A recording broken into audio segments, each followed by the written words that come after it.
तो यार class 9th वालों, अगर मैं तुमको बताऊं कि ये बुक तुम्हारे लिए सबसे वर्स्ट होने वाली है तो क्या तुम इस बात को मानोगे? बट मैं इसके पीछे के पॉइंट्स बताने वाला हूं, इस पीछे के बारे में बताने वाला हूं कि मैं इस बुक पे ऐसा क्यों बोल रहा हूं। उससे पहले मैं तुमको बता दूं, ये बुक तुम्हारी नई वाली एनसीईआरटी है जो कि अभी मिलना स्टार्ट हो गई है। आपकी जो सीबीएसई ने नए सिलेबस के अकॉर्डिंग आपकी नई वाली एनसीईआरटी चेंज करी थी। हो सकता है आपको ऑफलाइन मार्केट में अभी ना मिले, बट ऑनलाइन की अवेलेबिलिटी, ऑनलाइन कई सारी वेबसाइट्स में ये अवेलेबल दिखा रही है। खैर, मुद्दा वो है कि इस बुक को आपको कैसे पढ़ना है, इस बुक से आपको क्या चीजें यूटिलाइज करनी है, क्या आपके लिए ये अभी भी हेल्पफुल है। जैसे क्लास 9 की जो पुरानी वाली एनसीईआरटी थी वो काफी ज्यादा एडवांस थी, और जब बच्चे 11th और 12th में जाते थे तो कहीं ना कहीं जो उनका फाउंडेशन था वो क्लास 9 की एनसीईआरटी, क्लास 10 की एनसीईआरटी से आता था। बट अब क्या ऐसा है?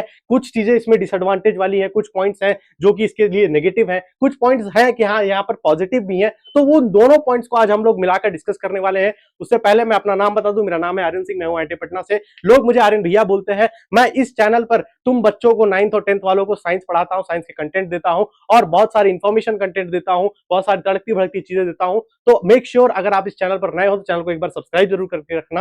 तो आज हम लोग जो क्लास 9 की एनसीईआरटी है जिसका नाम एक्सप्लोरेशन रखा है, उसके बारे में एक डिटेल ब्रेकडाउन देने वाले हैं कि भैया क्या मैंने इस तरफ कॉन्स रख रखा है, इस तरफ प्रोस रख रखा है। तो मतलब मैं एडवांटेज डिसएडवांटेज दोनों की बात करने वाला हूं। पहले हम डिसएडवांटेजेस की बात कर लेते हैं। सबसे पहला पॉइंट, कॉम्प्लिकेटेड बहुत है भैया। कॉम्प्लिकेटेड मतलब अब जैसे ही आप फिजिक्स का एक चैप्टर पढ़ने जाओगे, मैं यहां पर फिजिक्स का एग्जांपल ले रहा हूं, फिजिक्स का एक चैप्टर पढ़ने जाओगे, वहां पर आप देख रहे होगे कि जो चीजें आपको दी है, जो एग्जांपल्स दिए, जो इलस्ट्रेशन दिए, वो इतना ज्यादा कॉम्प्लिकेटेड है। अब सीबीएसई जो कॉम्पिटेंसी बेस्ड वाला जो उनका थीम था, जो केस बेस्ड वाला थीम था, उसके चक्कर में जो छोटे छोटे क्वेश्चन है उसकी इतनी बड़ी बड़ी कहानी दे रही है, जिससे बच्चे जहां आप क्वेश्चन पढ़कर समझ जाते थे, वो क्वेश्चंस पढ़कर उनको एक तरीके से कंफ्यूजन होने वाली है, जबकि उन्होंने पूरे कॉन्सेप्ट को ढंग से पढ़ रखा है। तो आई थिंक जो सेकंड रिवाइज्ड एडिशन आएगा और आगे जा रहे जो जितने भी रिवीजन होंगे, उसमें जो आपकी कॉम्प्लिकेशंस है और जो क्वेश्चंस के लेवल है, उनको आप भले ही कॉम्पिटेंसी रखिए, हम आपसे एकदम मना नहीं कर रहे कि आप कॉम्पिटेंसी मत रखिए, लेकिन कॉम्पिटेंसी के चक्कर में जो लंबी लंबी कहानी दिख रहे हैं जिसका कोई मतलब नहीं है, वो करना एक बार आई थिंक मेरे को बंद कर देना चाहिए इन लोगों को। तो सेकंड रिवाइज्ड एजुकेशन में हम थोड़ा सा कॉम्प्लिकेटेड जो कॉम्प्लिकेशंस वाली चीज थी उसको कम देखना चाहेंगे। सेकंड निगेटिव पॉइंट की बात करें तो नो इंटरलिंकिंग ऑफ टॉपिक्स। अगर आप जैसे आप बुक्स के कंटेंट ही देखोगे तो शायद पहला चैप्टर आपका इंट्रोडक्टरी चैप्टर है, फिर बायोलॉजी के कुछ चैप्टर्स है, फिर फिजिक्स का चैप्टर है, फिर एक बायोलॉजी का, फिर केमिस्ट्री का चैप्टर है। तो आई थिंक थोड़ा सा ये इंटरलिंकिंग जो थी वो खराब हो चुकी है। और जैसे कि ये तो हो गई कंटेंट की बात, अगर आप चैप्टर के अंदर भी देखते हो तो मैंने अभी जो सेपरेशन वाला मिक्सचर एंड सेपरेशन वाला टॉपिक था वो संकल्प बैच में खत्म किया। उसमें मैंने एनसीईआरटी जब पढ़ी, जब मैंने एनसीईआरटी से बच्चों को पढ़ाया, तो उसमें कहीं ना कहीं जो टॉपिक्स थे, जो आप पुरानी एनसीईआरटी से अगर कंपेयर करोगे तो वहां पर क्या था, जो इंटरलिंकिंग ऑफ जो टॉपिक्स का वो था, लिस्टिफाइंग था, वो कहीं ना कहीं बहुत ही सही था। बट यहां बार में आपको जो टॉपिक्स के लिस्टिफिकेशन है वो थोड़ा सा कॉम्प्लिकेटेड दिख सकते हैं, वो उससे बच्चा क्या है वो कंफ्यूज हो सकता है। बट अब ये सारी डिसएडवांटेजेस को दूर कैसे करना, देखो ये एक रामबाण बन गया है आपके लिए कि भैया आपको इसी एनसीईआरटी से पढ़ना है, इसी एनसीईआरटी पर एट लास्ट एग्जाम देना और इसी एनसीईआरटी से आपका एग्जाम बनेगा, ठीक है।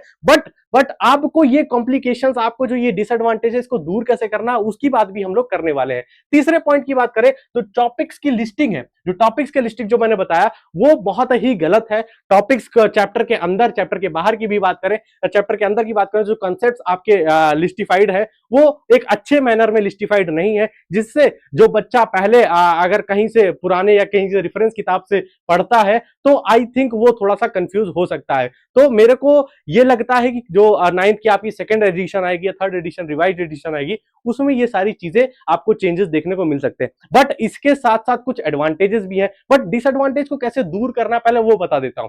देखो सिंपल सी बात है, इन सारी डिसएडवांटेज को दूर करने का एक ही तरीका है, एक्सपीरियंस। आपको किसी एक मेंटर, आपको किसी एक टीचर की जरूरत है जो आपको एक तरीके से एक्सपीरियंस तरीके से आपको बता सकता है, एक्सपीरियंस तरीके से आपको चैप्टर को पढ़ा सकता है, एक्सपीरियंस तरीके से आपके कंसेप्ट को क्लियर कर सकता है। उसके अलावा अगर आप खुद से पढ़ने जाते हो, आप खुद से एनसीईआरटी को उठाकर पढ़ोगे, तो हो सकता है आप डिप्रेस फील करो और हो सकता है आपका क्लास 9th बर्बाद भी हो जाए अगर आप एनसीईआरटी के चक्कर में पड़ गए तो सिंपल सी बात यह है कि एक अपना टीचर पकड़ो, एक मेंटर पकड़ो, और जिसके पास हाईली एक्सपीरियंस है कि भैया इस चैप्टर में उसको पहले से पता है कि क्या क्या क्लास 9th के लेवल के बच्चे पे क्या क्या लेवल में उसके टॉपिक्स रहने वाले हैं, क्या क्या उसे पढ़ना है, कितनी जानकारी उसे देनी है। फिर उसके बाद जब वो क्लास 9th एनसीईआरटी जो नई वाली बुक आई एक्सप्लोरेशन, उसका रेफरेंस लेगा कि उसमें देखेगा कि क्या क्या बुक्स, क्या क्या टॉपिक्स हमको पढ़ाने हैं, तो आई थिंक वो वहां पर टैकल कर लेगा और बच्चे भी बहुत अच्छा मार्क्स वहां पर स्कोर कर देंगे। अब बात करते हैं एडवांटेजेस। तो क्या एडवांटेजेस आपकी बुक के रहने वाले हैं? सबसे पहली चीज, जैसे कि आपने देखा था 2022 या 2023 में सीबीएसई ने अपने जो सिलेबस है उसमें इतनी कटौती की थी कि बच्चे को लग रहा था कि भैया अब हमको अपनी किताब से पढ़ना है या खुद से पढ़ना है। तो वो चीज वापस से रिस्टोर कर दी गई है। सिलेबस जो आपका है वो काफी डिटेल तरीके से दे दिया गया है। आप यहां पर जो सिलेबस, जो टॉपिक्स आपके डिलीट हो गए थे, वो आप फिर से देख रहे हो, और कुछ एड ऑन्स हुए हैं, कुछ चैप्टर्स एड ऑन किए गए हैं, कुछ टॉपिक्स एड ऑन किए गए हैं, कुछ टॉपिक्स जो पुराने वाले थे उनको हटा दिया गया है पूरी तरीके से। तो यहां पर भले ही मैं साइंस की बात कर रहा हूं, लेकिन आप मैथ्स में भी देखोगे, साइंस में भी देखोगे, एसएसटी में भी देखोगे, हिंदी और इंग्लिश में भी देखोगे, तो कहीं ना कहीं जो बच्चे की स्किल है, कहीं ना कहीं बच्चे का जो लेवल था वो बढ़ाने की कोशिश की गई है। तो आई थिंक ये एक तरीके से एडवांटेज है नई वाले एनसीईआरटी का। तीसरा जो सबसे इंपॉर्टेंट पॉइंट है जिससे बच्चे कंफ्यूज हो सकते हैं, वो ये है कि भैया डिटेल तो है आपकी किताब, आपकी किताब में इतनी सारी डिटेल्स है जिससे कि आप जब क्लास 11th में जाओगे, 12th में जाओगे, जेई नीट जैसे कंपिटेटिव एग्जाम्स की तैयारी करोगे, तो आपका जो फाउंडेशन लेवल है वो आपकी क्लास 9th की एनसीईआरटी कवर कर देगी, क्लास 10th की एनसीईआरटी कवर कर देगी। हालांकि हालांकि बट जो डिटेल होने के साथ साथ ये बुक बहुत ही ज्यादा ब्रीफ है। अब ब्रीफ का मतलब ये है कि ये बुक बहुत ही ज्यादा छोटी है, बहुत ही छोटे मैनर में, बहुत ही कंसाइज मैनर में आपको बहुत सारी चीजें दे रखी है। तो फिर से वही वाली बात आती है कि जैसे आपको अपने जो डिएडवांटेजेस थे उसको दूर करने के लिए एक्सपीरियंस मेंटर की जरूरत थी, वैसे ही आपको इस चीज के लिए भी एक एक्सपीरियंस मेंटर या एक ऐसी किताब, ऐसी रेफरेंस बुक का सहारा लेना पड़ सकता है जिसमें जो चीजें हैं वो डिटेल के साथ साथ आपको डिटेल तरीके से डिस्क्राइब भी की जा सके, जिसको एक बच्चा, नॉर्मल बच्चा, एक एवरेज बच्चा पढ़ के समझ सके। अगर अन्यथा आप एनसीईआरटी से पढ़ने जाते हैं और आप समझते हैं कि आप डिटेल तरीके से सिलेबस को कवर कर देंगे, तो आई थिंक वहां पर आपके लिए एक बहुत बड़ी गलती होने वाली है। तो आई थिंक तुमको ये सारी बातें समझ में आ गई होंगी, एडवांटेजेस, डिसएडवांटेजेस, कैसे तुम्हें पढ़ना है, क्या पढ़ना है। और सबसे बेस्ट बुक है, सबसे बेस्ट बात यह है कि किताब बहुत ही अच्छी है, किताब बहुत ही हर तरीके से आपकी किताब बहुत बढ़िया बना दी गई है। बहुत सारे सिलेबस में बहुत सारे टॉपिक्स को जो बच्चे स्ट्रगल करते थे 11th में जाने के बाद, वो कहीं ना कहीं इंट्रोडक्टरी बेसिस पर क्लास 9th में ही पढ़ देंगे, जिससे कि क्लास 11 का जो फाउंडेशन लेवल है वो कंप्लीट हो जाने वाला है। तो ये बुक आपके लिए बहुत ही बेनिफिशियल होने वाली है। फिर से बता देता हूं कि जो ऑफलाइन मार्केट है, हो सकता है अभी अवेलेबल ना हो, तो आपको पैनिक होने की जरूरत नहीं है। अगर आपके स्कूल में, आपके कोचिंग में स्टार्ट हो चुकी है, तो आप पीडीएफ से अभी काम चला सकते हो। बाकी ऑनलाइन अगर खरीदना है तो बहुत सारी वेबसाइट्स है जिसका आप ऑनलाइन जाकर चेक कर सकते हो, और ऑनलाइन इस बुक को, पूरे बुक को, मतलब मैथ्स की, साइंस की, इंग्लिश की, एनसीईआरटी और हिंदी की सारी चीजें आप एक साथ मंगा सकते हो।